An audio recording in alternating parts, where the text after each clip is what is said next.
optimist, and he's been doing some things that some of us have only been dreaming of. And he may very well change our way of thinking before the night is over. I think he has a vision that some of us might like to share. Michael Gardner is an internationally recognized paradigm shift specialist and technology facilitator. He has facilitated paradigm shifts in the medical and telecommunications industries over his 35-year career. He now brings his experience and skills to the effort to convert global economies to sustainable, non-carbon systems. He's the president of I've been practicing Renais LLC, based in North Liberty, Iowa.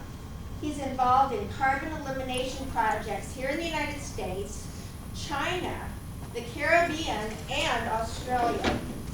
He specializes in developing compelling, market-driven financial incentive models that accelerate the acceptance of carbon-free technologies in energy production and transportation. Wow, I'm just tired of, this is awesome, me just thinking about all that he's been doing. My God, he's a busy guy. But before he comes up to explain all of this to us, I'd like to introduce his wife, his Lois Lane, Bonnie, and I'd like to give them a reusable bag that the grannies have made. And lovely. Thank you very much for coming tonight. Thank you. Thank you so much. Well, I am definitely just a warm-up act for my husband, and I just wanted to share a couple of thoughts. So, Michael and I are partners in our renewable energy company. And I've always liked to think that he is most definitely the very clever and creative business guy in our business. He has so many exciting ideas. You're going to love hearing him speak. But I consider myself the passion behind our business. I have a very long-standing love of the environment and a huge interest in the climate change issues. So I think it takes all of that to make this very large change that we need to see happen. So we've got, in our company, we've got the passion, we've got the business to go behind it to make some real solutions perhaps. So one thing that I just wanted to mention to you tonight is that I am so fervently hoping that we can get beyond the debate about whether there is climate change. I just find that kind of silly. I mean, it's disheartening to see political differences in that. Sometimes you see one side kind of thinking, oh, they don't think that exists, and perhaps another party is all on board with that. So I hope that we can get beyond that, because it's such a waste of our energy when we should all be moving forward with some solutions. I even think that we've gone so far with climate change that even science, we've almost gone beyond science. To me, at this point, it's just common sense. I mean, to ask the question, is there climate change? Well, the Industrial Revolution probably started climate change, you know. Every action has a reaction. So when I get in my car, unfortunately, I'm promoting some climate change. So I'm really hoping, and I know I think I'm preaching to the choir here probably. So that's a huge point with me. I wanted to share this quote.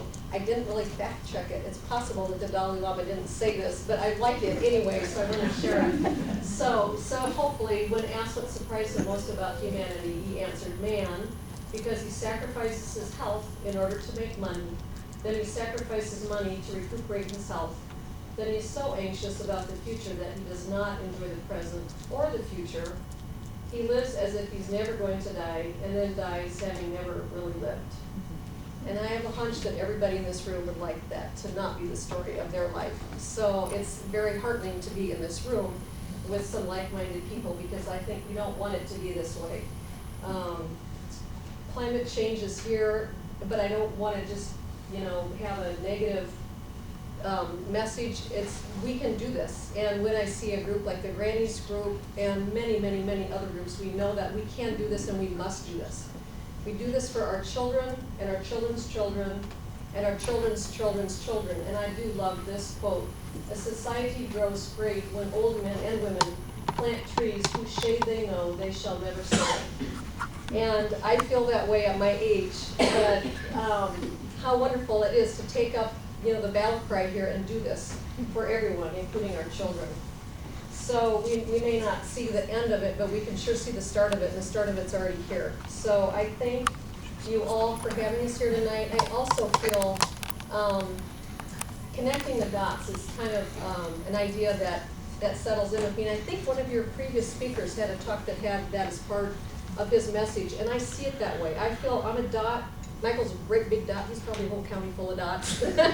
We're all dots, and there's so many people that care and have great ideas and have passion and commitment and energy. And if we all gather together, we can really do it. So I love that image. That really, when I get discouraged, that helps me get through. So let's connect all our dots and let's make it happen. So now I'd like to bring up